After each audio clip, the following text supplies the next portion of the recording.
In the mighty name of Jesus. Hallelujah. Hallelujah.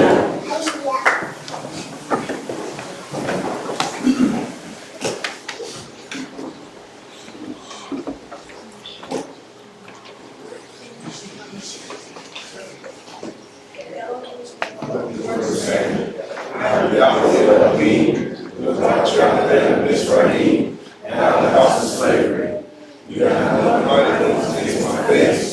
You got made for yourself a carved image, or any likeness of that, which is in the heavens above, which is in the earth beneath, which is in the waters under the earth. You do not bow down to them nor serve them, for I, Yahweh Elohim, the jealous hell, visiting the crookedness of the fathers on the children, to the third and fourth generation of those who hate me, but showing love and commitment to the thousands of those who love me guard my commands.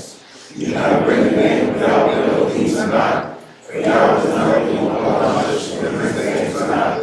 Remember the Sabbath and the Sabbath. 6 days you live in all the world, but 7 days the Sabbath of Yahweh Elohim. In it you do not do any work, you, nor your son, nor your daughter, nor your male servant, nor your female servant, nor your cattle, nor the strangers within your gates. For in 6 days Yahweh made the heavens and the earth, the sea, and all that is in them, and rested the Sabbath day. Therefore Yahweh blessed the Sabbath day and set it apart.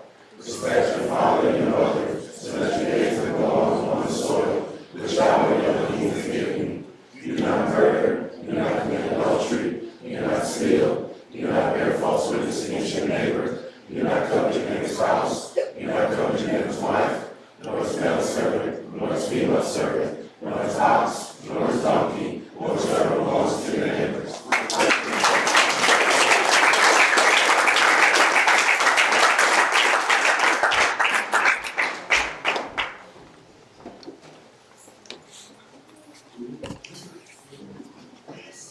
Oh, hallelujah. Hallelujah. How y'all doing, Israel? Can y'all see this?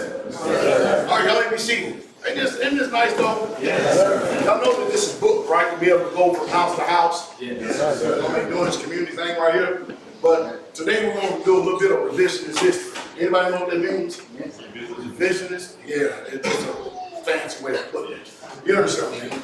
But we have to really truly comprehend and understand what the Most High God is doing with us. You know, I may be up here leading this and you may see all these communities and everything popping up, but all we're doing is being obedient to all that's come before us, what is written before us. And we're supposed to actually continue the same vein. And when you see Straitway as a whole, you see us as a whole, we're definitely uniquely different than anybody else by a long shot. And the deal is because we are obedient. Are you following? The Bible says if you're good and obedient, you'll eat the good of the land, right? So we plan on eating the good of the land. I want to eat the good of the land. But we can see in the society today, everything's going from bad to worse. We can't miss it. Is that right? Right. I mean, I've been speaking like this for over 20 years. I really truly haven't changed anything except add maybe a few words here, a few words there. But the message has still been the same. It's still been the same. So if you was with me 20 years ago, everybody thinking better, and then you look where we are today, you'd be like, wow, what a wise move, huh?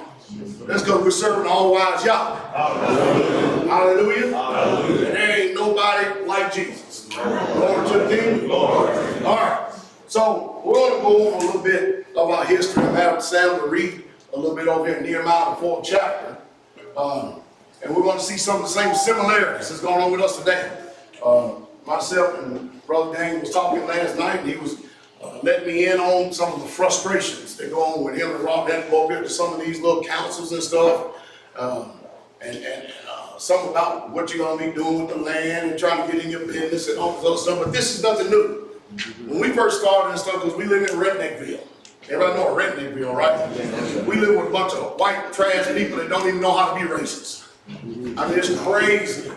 And because we don't, at one time we don't only black people up there in the whole county. And of course, you know, when a black man moves into a white county, we the enemy. A black man move into a white county, then we cause all the trouble. Black man move into a white county. If it wasn't for us, then it would never rain. Then we'd never have thunderstorms. We wouldn't have tornadoes. And you know, we'd have fought for everything. Are you following me? But that's what we're going to see in the book too, even when we're in captivity. when other nations sacked us and stuff, they always try to suppress us, and they always try to keep us down. They always wanted us under their thumb and always answerable to them. But the Most High Yah, in His wisdom, had plans for us, even after we had left our lands, our tribes, and went into captivity and stuff. He said He would be like little sanctuaries to us, predicated upon obedience, though. Predicated upon us doing what He says. It's not written in code. It's not written to where you have to actually try to decipher. It's not encrypted. You can sit there and actually read the book and see exactly what the people did. If you do the exact same thing, then you're going to be blessed. Because His word, just like I heard last night, it's still new. It's still the same. It's old, but it's new. Whatever He said back then, He's going to say the same thing today. Yes, sir. And so there's a lot of confusion on it. So anytime we started doing any type of work, anytime where we're building, or we're getting more communities, or trying to make it so that Israelites who are coming out of her, coming out from among them to be separate, and to have our own cattle, our own lands, our own lifestyle, our own laws and stuff, we can expect that the enemy is always going to have frustration. Somebody's going to come and frustrate the work.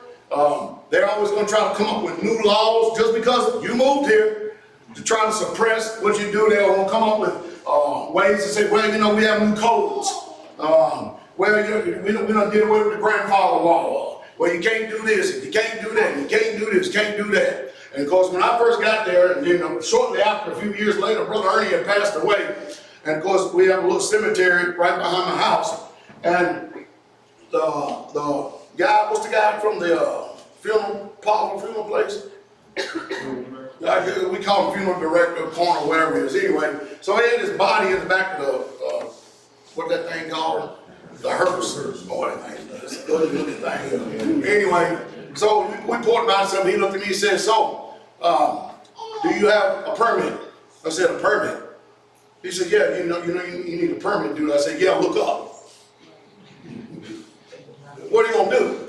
Take the body back? Well, we got the hold up. So he just left the body and turned around and went on off. You understand? What are you going to do? Just sit there and let the body ride on top of the ground? You don't be playing your laws over stupid stuff. Since when do you need a law to bury somebody? Since when? Think about this. Do we need laws to go fishing? Come on, come on, sis. That's why this is a good idea back here to have this pond. Yeah. You go ahead and stock it with some prolific fish like bluegill. Let them grow up some and then put some bass in there a little bit later. So that they'll have something to eat, continue, and you already have a store of food right here. Yeah. A store of food. Everything's about food. You know how excited I've been on Patreon, right? I've been posting pictures of everybody, just all these gun bunnies killing deer left and right. That's food. That's good food. Yeah. That's been our main staple of meat ever since we've been on the community for the wintertime. We mostly raise our own birds, meat birds, and then we eat majority of deer throughout the year, and then very rarely, on few occasions, do we have to actually buy any type of steak, because we're trying to stay there on the land and with the land and not try to get the same sickness and diseases everybody else does. But it takes a concerted effort. Now, in order to make all this work, we need the same attitude and the same spirit they had back then. And this is what we need amongst us, is oneness. Yes. We have to have oneness. That's right. That's right. You know, everybody out there is watching us. Yeah. You can tell they're truly watching us. Mm-hmm. They're watching the videos, they're watching what we're doing, and they only wish that they could have the type of unity that we have amongst ourselves. They only wish that they could have that with themselves out there. But they can't, because everybody's too busy trying to worry about who's on first, who's going to be on second, I don't know, on third, or whatever it is. And it's not about that, because anybody knows, especially men that are head of families, okay? You're a head of family stuff. Man, there's many days you don't even want to be the head, but by divine fiat, guess what? You're the head. You can't turn around and just give it over to nobody else, because that's your job. That's your Waterloo. You have met your Waterloo in life. You're at your Waterloo. So you can't give it over. When you're called to this, there's no discharge. I mean, y'all seen that video where Joe Fox retired from being a pastor. Now, can y'all imagine? Can y'all imagine if I made a video one day? Israel, I appreciate y'all. I enjoyed all the times, the good times and the ups and downs of the building and stuff, but I am officially retired today. You know, I probably have 200 Israelite men. They're sitting down there, man, he got a demon. We got to get this spirit out of water, sure. Because you know there ain't no discharge in this water. Even as us as being Israelites, after we've been called from the unregenerate, after we've been called from the dead, and we come over here to life, there's no discharge in this. You have no options to go back to be a heathen. You shouldn't even want to be a heathen. You shouldn't even aspire to be a heathen again. Especially if you've been alive from the dead. How can you retire from being born again? Is it making sense? There's no way none of us can be retired from being born again. If anything, we should be growing in grace, growing in favor, and growing in knowledge. But there's no retirement, no discharge in this. Are you following me? And from year to year, we should be getting better and better and better. You've been with me 10 years plus, ain't you, Bruce? Yes, sir. Haven't you seen me grow all these years? If y'all see me go back and look at the archives of some of my videos, y'all even see growth in me. I mean, all of us got to grow up together. We all have to grow together. Man, and mind you, this work, there's only one that gets the glory for it. The Most High himself.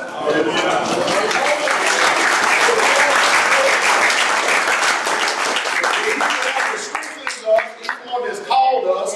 He's the one that has written our name down in the Lamb Book of Life. He's the one that has predestined us. Forgive me, but I don't think I'm wrong. I think that we should give everything to him.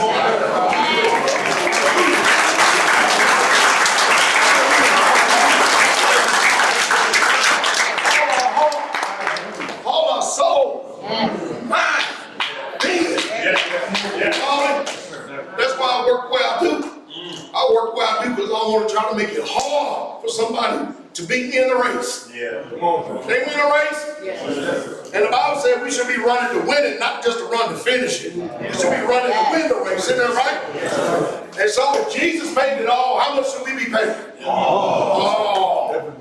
Sir, you're going to have ups, you're going to have downs, you're going to have highs, you're going to have lows, you're going to have valleys, you're going to have all of this. But none of that should keep you from being motivated because you know that you're going to the kingdom. You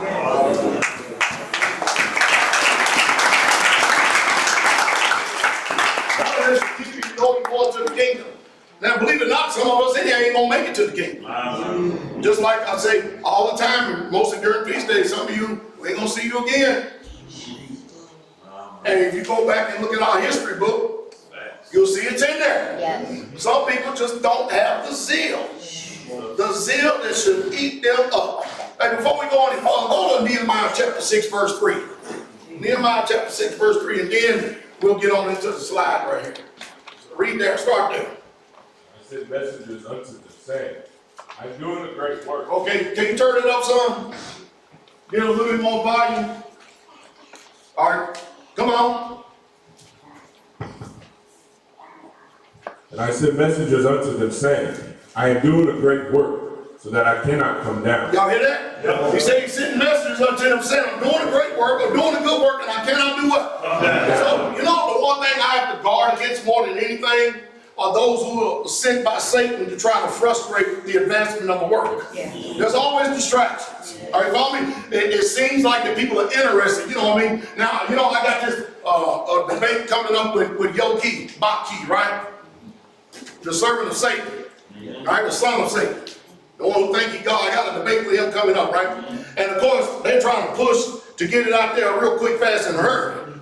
But I always told him, it's going to be done on my time. All right, I accepted your challenges, so it's going to be done on my time. Why? Because when you look at all the work that we got going on, I just don't have the luxury or the liberty to just drop what I'm doing for some little stupid, foolish debate that I'm only trying to get just one soul out of, which is fine. I'll do it with one soul. Come on. But instead of it, if I go to do that one debate right there, that's a week worth of work, a week's worth of work already gone. Even if we just show up for a couple of days, you know, that's it. And then the expense and everything. So we're going to do it. We're going to do it, but it's going to be done in my time. So all that is, again, and I've been on it, is a distraction.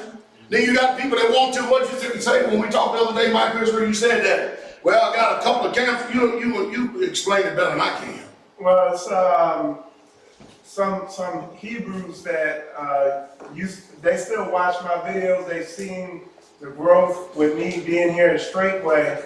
And so they watch Pastor Dowell, and they want Pastor to be on a board of elders. So it's going to be a whole panel of elders speaking on how to move forward in the Hebrew Israelite community. Did y'all hear that? Yes. They want me to be on the board. A panel. A panel. How to move forward. And then my question I asked him, how many of them have already done move forward? Come on. And so I said to him, I said, okay, you tell them this, that the only way I'm going to show up something like that, ain't going to be no board. This is going to be me talking. And y'all sitting down and listening. And you know the reason why? Because we have fruit that already shows.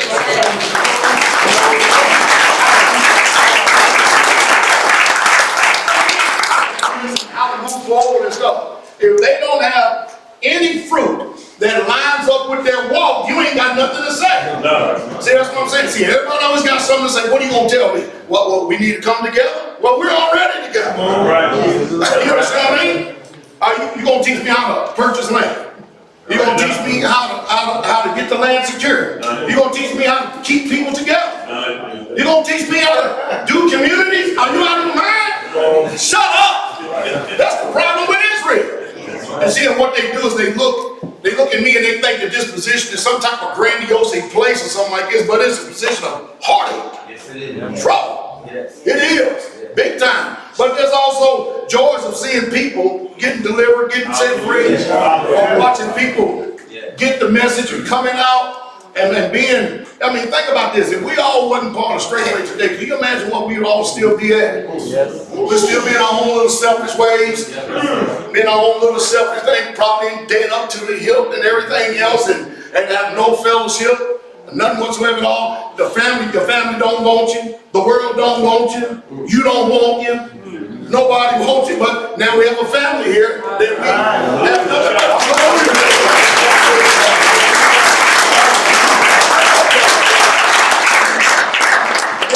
I said the only other people that could do any other talking are the people heads of communities. They could actually give more wisdom and stuff. So why should we actually, again, why should I actually go down there and be a part of this panel? Be on the board. I don't need no board. I'm bored already. Hint. If you understand what I mean, don't need all that. I mean, and then I told him, I said, all you gotta do is go listen to that message I did up at the Hebrews and Negroes conference and stuff. There go your inception right there. Go watch that and go do it. But we can't do that though, for some reason. All right, but anyway, we're doing a great work. We're doing a good work, and I can't continue to be distracted. We can't continue to be distracted and go come down. We're always going to meet opposition. We're always going to have frustrations of people trying to frustrate the work. It's always going to be here, some way, shape, fashion, form, but we have to recognize it. Because you know, like me, the first thing we do is when we come up against any type of opposition, we get passionate. And first thing we want to do is we want to resist and fight and everything else. But we have to slow down and realize and know that at any given time when the enemy, the devil, is trying to frustrate it. Because remember, there ain't nothing from external or the outside that's going to do what? Destroy us. Where the destruction is going to come. It's going to come from within.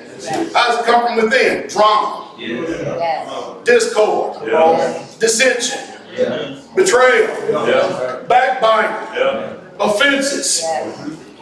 Y'all hear that? Yeah, but they don't come from without, they come from within. That's what destroys the work. Satan ain't trying to use the externals. That's just a little fly by the distraction, but he's really looking for inroads to get in. That's right. And he's got to use some human beings, some dumb, stupid Israelite that is so full of themselves.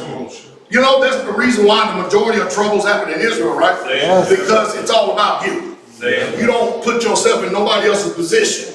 You don't see nobody else but you. You can only feel you. You only understand you. And then when everybody else don't understand you, then everybody else is the problem. True. Yes, sir. Yes, sir. It's still true. So we focus on ourselves. Yes. Now, don't the Bible teach us that we ought to have everybody else's well-being Yes. put before us? Yes. And then later on, what about me? What about you? Yeah. You're a servant. You're different nut broke, sir. Why would you get frustrated being a servant? Oh, hallelujah. See what I mean? Focus. Focus. Come on with it. Come on with it, Brother Sam. Let's go to the first slide. Now, I always show this all the time. Yes, sir. And the reason why I show this, not because it's some pretty picture, but because, and y'all have to understand this, we are Hebrew. Y'all get this? Yes, Our thoughts should be Hebraic. It should come from a concrete mindset. Yes. We were raised in a Eurocentric Western society. So that means even now, we still view things when we see them from an abstract mindset. Even when we pick up our book and we read it, we approach it from an abstract mindset. Are you following? And it's written from an abstract mindset. Are you following? Because that's the way that they view things. And we have been reared in it. We've been taken away from our land, taken away from our people. We've been divided. Are you following? And even still today, as a black person, where's your homeland? Everybody says, well, we know we're in Israel. Well, where? We don't know. But you ask Mama Nelly, where's your homeland? Where's your homeland at, Mama Nelly? Puerto Rico. See what I mean? At least she knows where she had come from. We said we come from America. Are you following? Has that been our homeland? It ain't been our homeland. Our homeland has been taken away from us, been sacked. So in other words, what nation is going to represent us in our interest if this nation does us wrong? You follow me? Yeah. Ain't nobody going to represent us, and her nation ain't going to represent her either. And anybody else of any other background, they're not going to represent you, especially when you claim to be an Israelite. You only got one that represents you, and that's the reason why that we have to be in his good graces. So everything stems from him. Everything. Everybody, anytime you start talking about the subject of polygyny, and the first thing they do is they go run to Paul, give him a letter to Timothy and Titus. And the New Testament is no place to make new legislation. Does that make any sense? The law is already forever settled. Even in the court of law, they don't go back here and try to make up the law when you're in a court to be judged. They go back on what the law is already established and what it says. That's the way it should be. And so everything when you read, it flows from here. No matter what the world says, no matter what you've been influenced by, everything flows from here. So when you read the renewed covenant, you have to read it with this in mind. You can't read it with what they have taught you. Right. Aren't y'all disappointed how foolish and stupid and dumb and ignorant we've all been? I mean, did you ever slap yourself when you realize how many times you defied y'all celebrating Christmas? I mean, did you really, truly get upset? Yes. Because you think about it, that's your soul. Does not the book say you should not have known the mighty ones before me? And anytime you're celebrating any of these pagan holidays and these traditions and stuff, you're putting everything before him. So, I mean, if it never did detest you, you should let it start detesting you so you can get your mind changed and start thinking more Hebraic. Then it upset you that you had your children out chasing colored eggs. Now our children have an opportunity to be free of these fairy tales. To be free of all this stuff that they know. But that ain't what the Bible says. That's why you think they don't ever give us opposition about having them to be in homeschool. I mean, to be in public school. They don't want our children in public school. Because our children are going to tear and mess up everything. They're going to tear and mess up everything because they get like $5,000, I think, a semester, something like every child is in school. They don't want that. So they were rather for us to be set apart. But at the same time, they don't want us to be set apart. So we're going to see this from the book's perspective. So that you can see that there's really nothing new under the sun, all right? All right, come on, Sam. Y'all know who that is, right? That's Plato. Plato. There's a reason why we put Plato up there. Go ahead. Plato is the one who defined this Platonic model, where today when you see things confined to words, theories, or ideas, or leading to practical action, that is the abstract mindset. Because, the next slide, not leading to practical action. they don't believe in anything having any practical action to it. In other words, okay, you ever say this, do you believe? Oh yeah, I believe. Okay. Oh, hallelujah, you're saved. Your name is written down in the Lamb's Book of Life. Hallelujah, you confess Jesus here. Do you believe? You believe? Okay, so what is belief? Explain to me what is belief.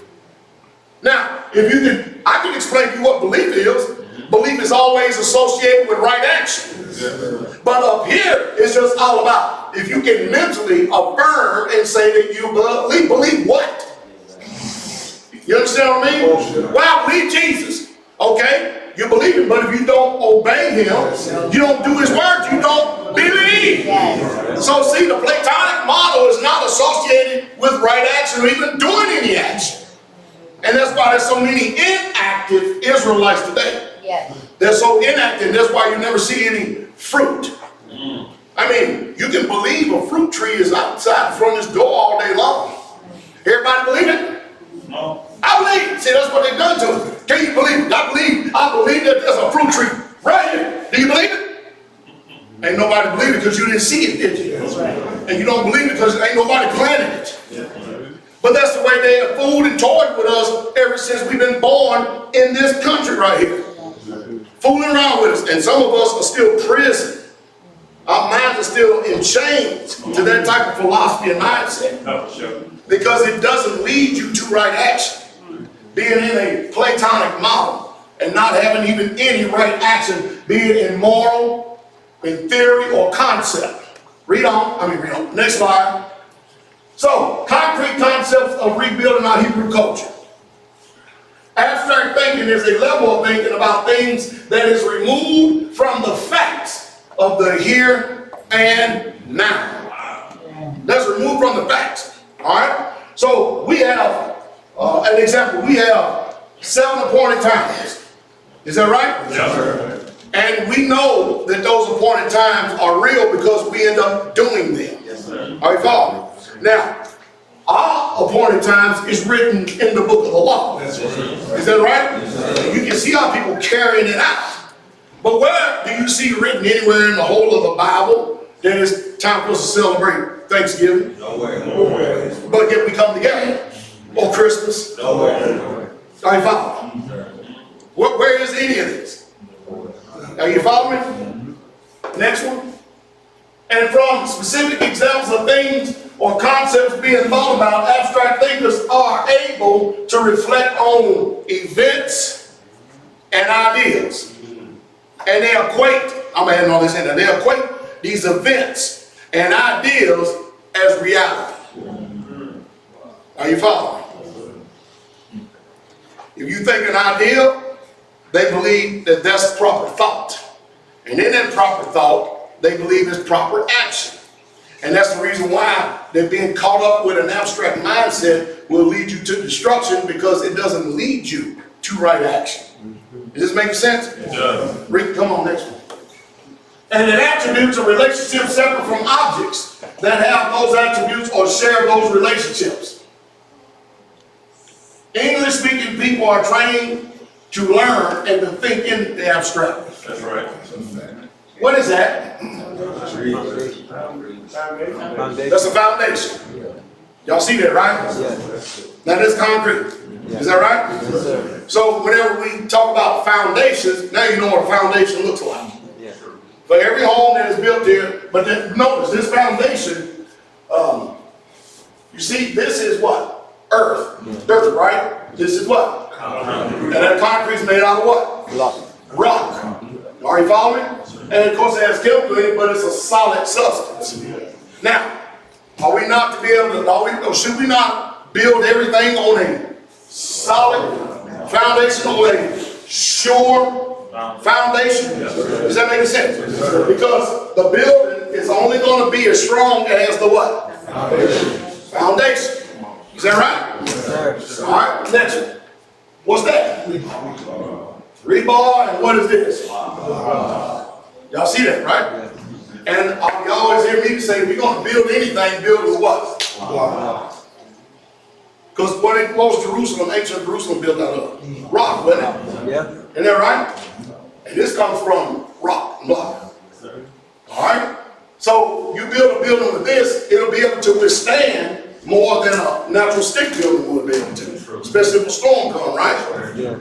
Next one. What's that? Now I meant to say that's a man. But that's a man doing what? Now, we can believe God's gonna give us a bill. Come on, my God. Come on. You can believe it all day long. You get it? Yes. But God ain't giving you no bill. Y'all will give you the wisdom. Y'all will give you the strength. Y'all will give you everything you need in order to what? Build a building. And guess who still get the glory? Because he told you to do it.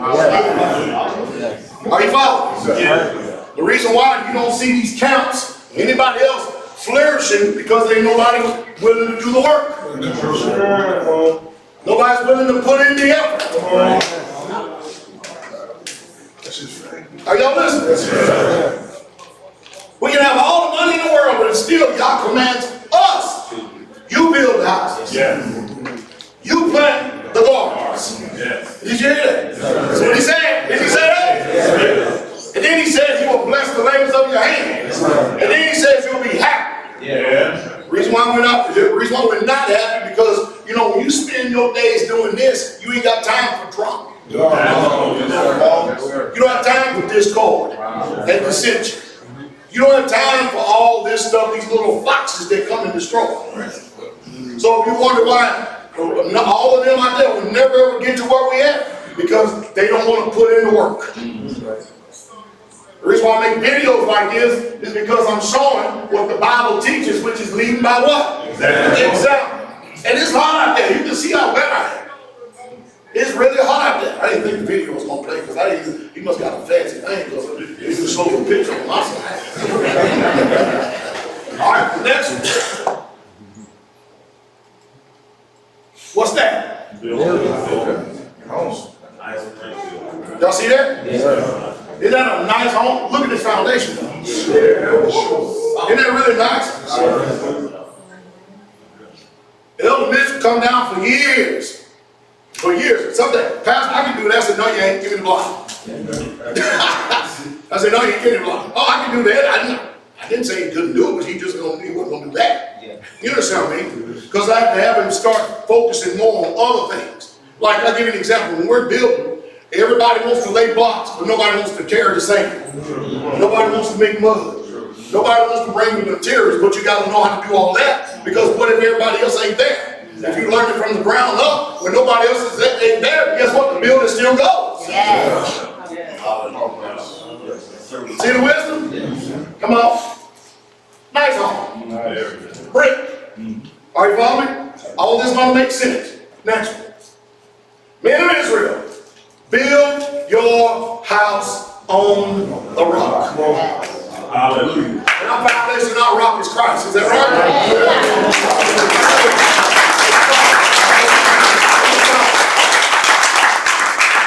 So when you become a doer of the word, rather than saying he's my rock, you know he's your rock then. Saying it, and actually experience to know it. It gives you a great appreciation for him. When you've been out there laying foundation. That's right. And then building your home on the rock. Yeah. It makes more sense to you about how sure that foundation is.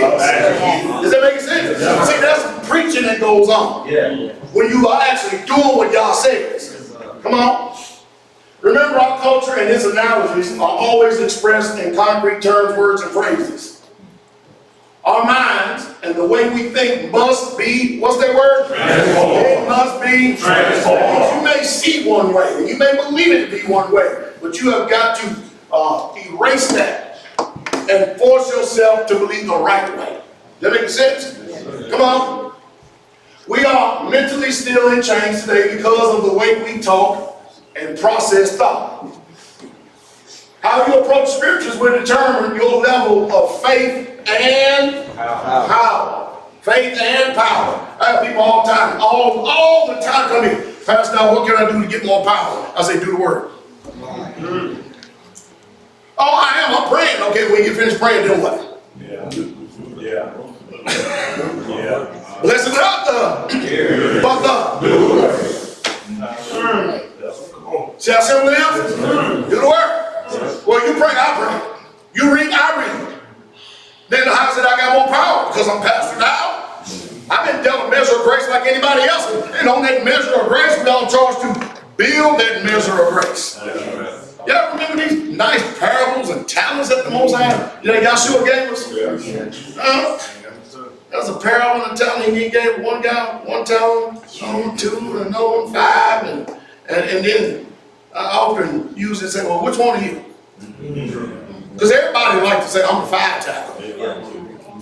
But it ain't working. Are you really the 5 talent? He gave you a talent.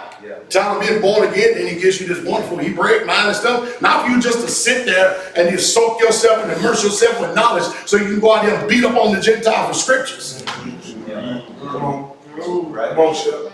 He gave you that for a reason. He expecting an increase on his investment. He's expecting a yield. That's right. Are you following? And that's the hardest thing to get people to do in this society right here, because we've learned how to do like them. Isn't it crazy how black folks been the builder of this whole country and stuff, and now today we can't build a damn thing? Come on. We built the whole country. Yeah. We the ones that could read the blueprints on the architectural designs and stuff. We the ones that knew mathematics, even though it didn't seem like we could even read and write, but you had to in order to build.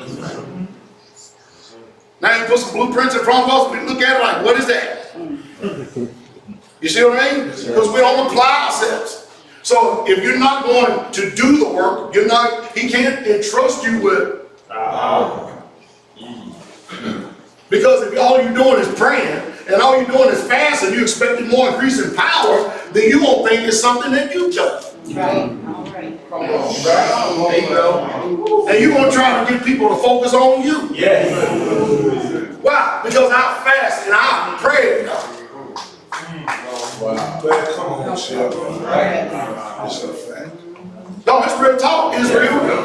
So I can talk about this because I'm living this thing. I've been going for a long time. All right, well, there you go.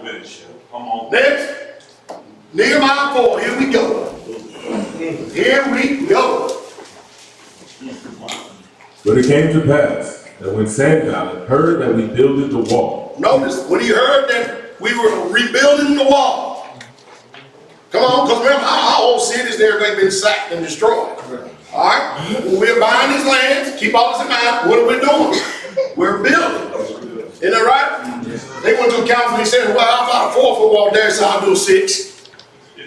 I just added in, brothers won't talk about that.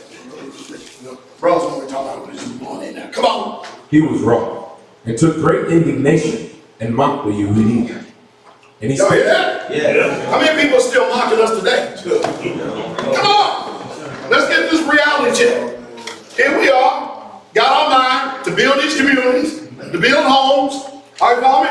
And the Gentiles, including the so-called sold out Yehudims, mocking us more than anybody. Now you know too many people mocking now. You know why? Because they're scared, because their flesh is on the line. Yeah. They wasn't scared earlier. They didn't move with fear earlier when you had the time and opportunity to do it. They weren't fearful then. They're fearful now because now they can see the proverbial handwriting on the wall. Things ain't going the way that they used to be. Read on. And he spake before his brethren in the army of Samaria and said, what do these feeble Yehudim? Notice, they call them what? Feeble Yehudim. What do you think the Gentiles look at you like? Huh? Why do you think they say all these disparaging comments with us? Yeah. What do these feeble Yehudim? Come on. Will they fortify themselves? Will they do what? Fortify. And of course the answer is yes. Yeah, we all want to fortify ourselves. And that's what they're afraid of. Notice, why ask the question, will they fortify themselves if you're not afraid of them fortifying themselves? Come on. Will they sacrifice? In other words, we're not doing no more animal sacrifice and stuff. Will we bring the sacrifice of praise? Come on. Huh? Will we? Yeah. I mean, we always ready to bring that sacrifice anytime. But you ever notice that a lot of them proud Israelite camps, they leaders and stuff, they're too proud to praise? You don't never see them praising. You don't never see them praising. How did the wall come down when the Israelites walk around for Jericho? Come on. Huh? We're probably going to see that happen again too one day. But see, one thing, that's the reason why we need to praise, because we got a lot of walls in us that need to be brought down.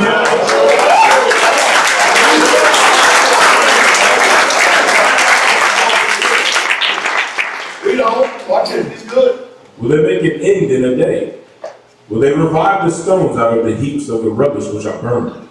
Now Tobiah the Ammonite was by him, and he said, even that which they build, if a fox go up, he shall even break down their stone wall. In other words, they don't even know how to build it, so that we even if a fox go up and hit up against it, it'll fall over, it'll tumble. Let me hear it. It's amazing how we got a modern James Earl Jones be reading.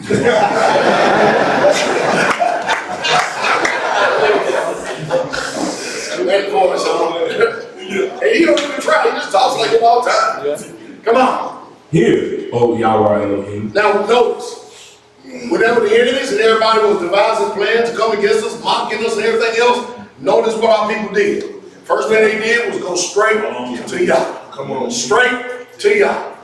Read. For we are despised, and turn their reproach upon their own head. Are we not despised? Yes.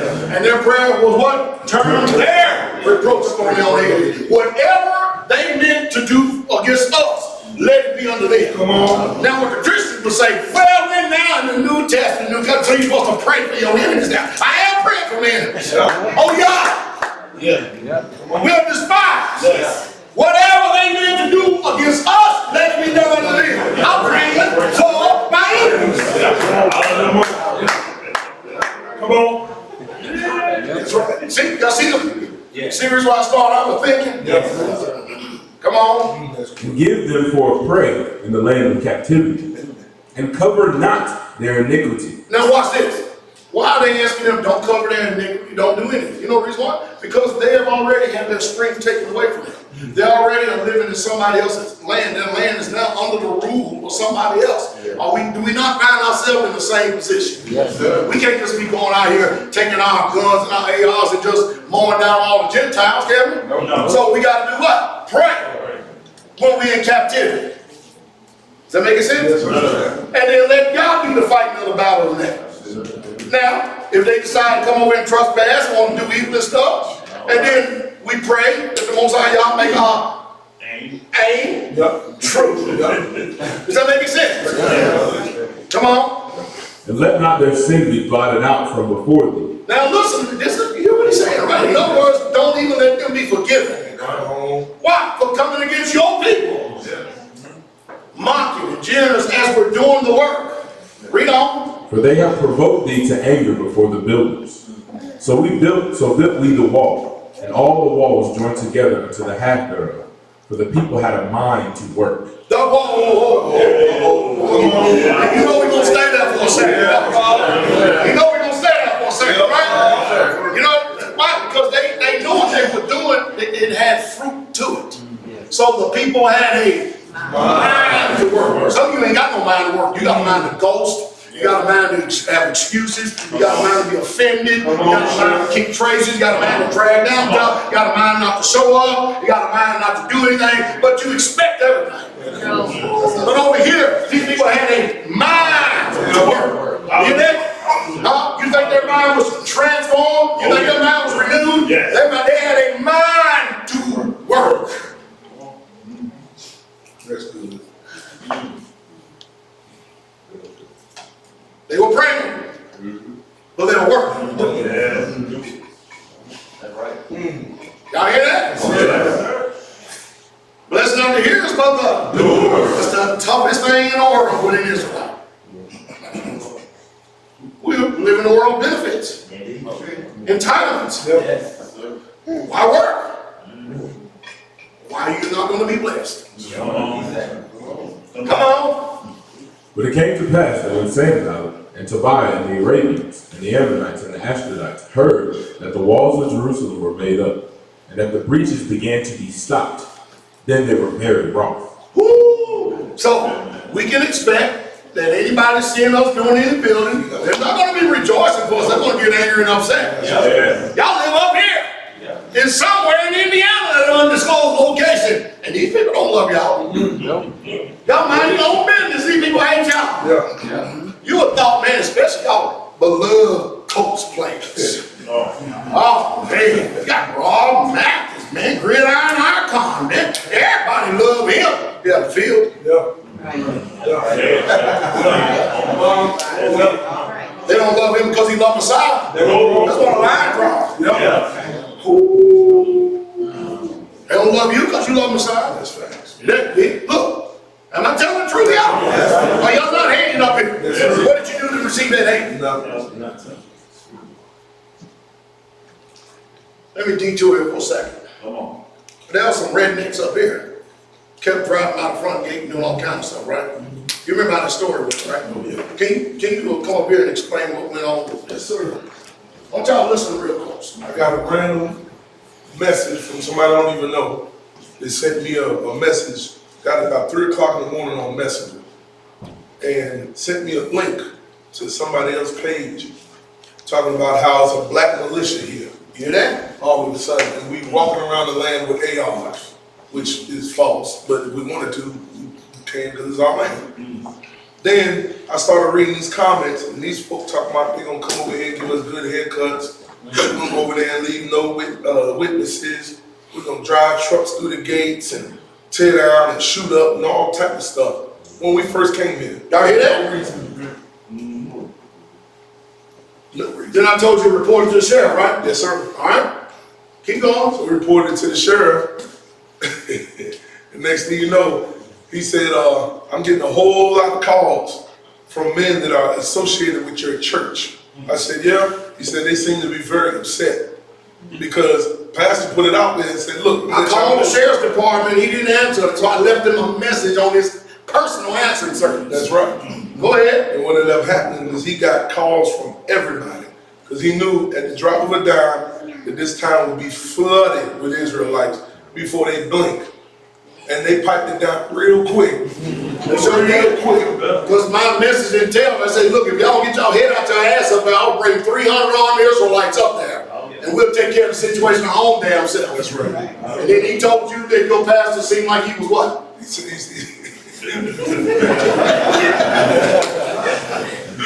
said, your pastor seems to really love you guys and really care about you guys. I said, yeah, because we family. At the end of the day. Y'all say it seemed like I was upset. No, I'm upset, all right. You get it? Thank you very much. But see,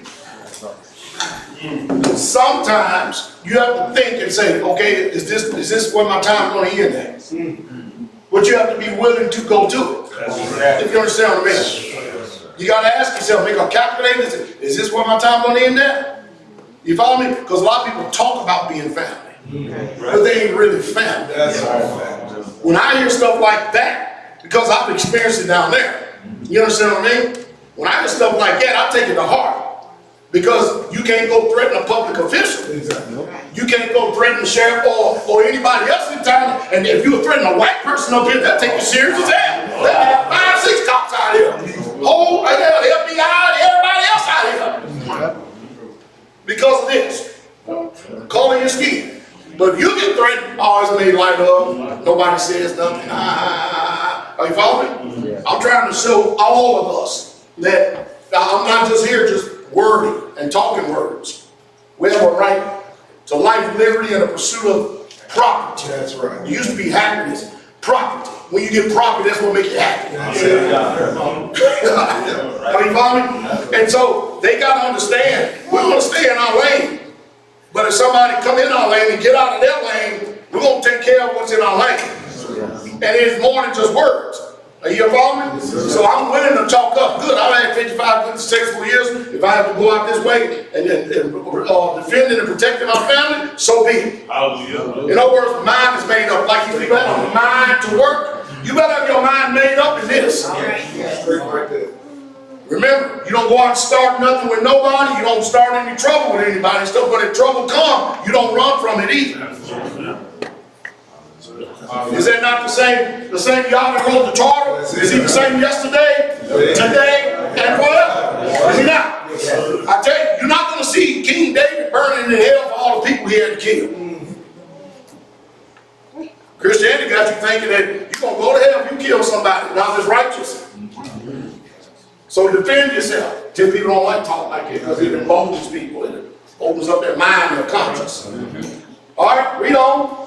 And conspired all of them together to come and to fight against Jerusalem and to hinder it. Hear that? So these people that was hearing the word, they talked amongst themselves and amongst everybody else in these providences. What did they do? Conspire against the work. Read. Nevertheless, we made our prayer unto our Yah, and set a watch against them day and night because of them. And Judah said, the strength of the bearers of burdens is decaying, and there is much rubbish, so that we are not able to build the wall. And our adversary said, they shall not know, neither see, till we come in the midst among them, and slay them, and cause the work to cease. So you see what they're doing? They always are devising a plan to slay the work, to stop the work. But we have set up sentries, we set up guards and stuff to make sure, that nobody will be able to come in. We stick with the story, right? But what makes you think that the same thing is not going on today? These people don't favor you in any way, shape, fashion, form, because there's something different about you. You're not your typical American.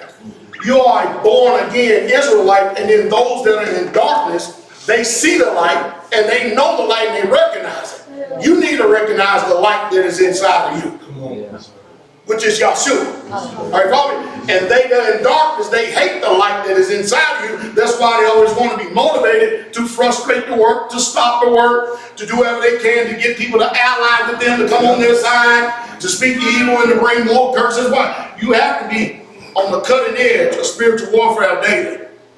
And if people are already not speaking favorably of you, then what they're doing? They're cursing you. They're bringing curses upon you. So here you are, you wake up in the morning, you go about your day, you do your little prayer and stuff, and you didn't return any curses stuff. Next thing you know, through the middle of the episode, you start feeling bad out of nowhere, and you don't even know why.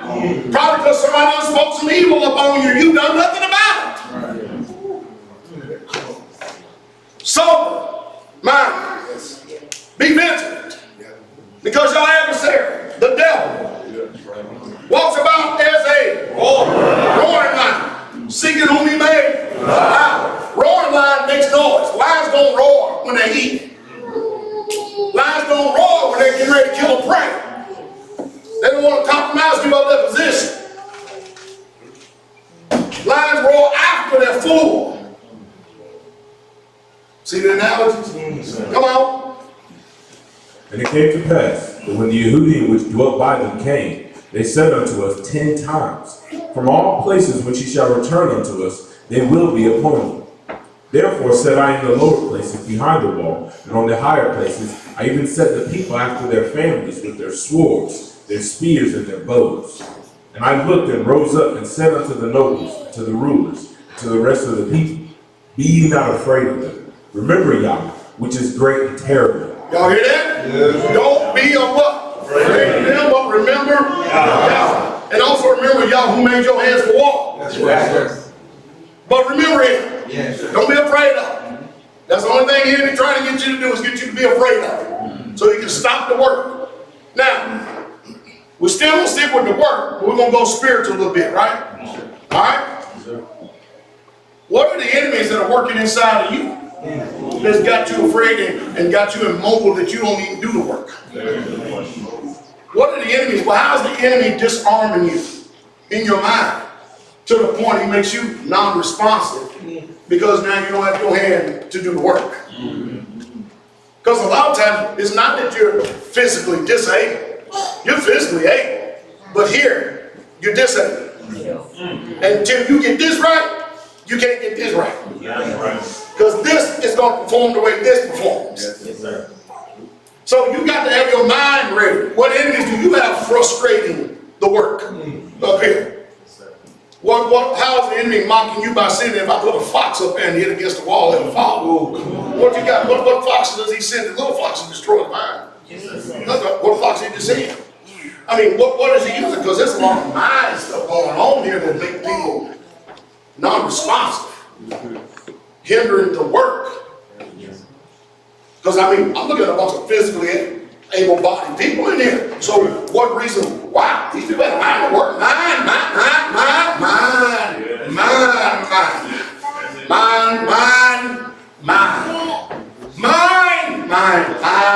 To work. So they didn't have nothing to distract them then in their minds. They had nothing to disarm them in their minds. They had nothing that could give them all type of excuses to frustrate the work and become an enemy of the work themselves.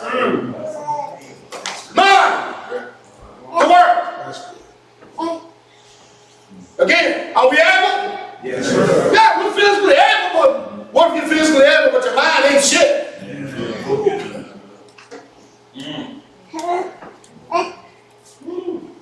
Okay, we're gonna get back on the book now.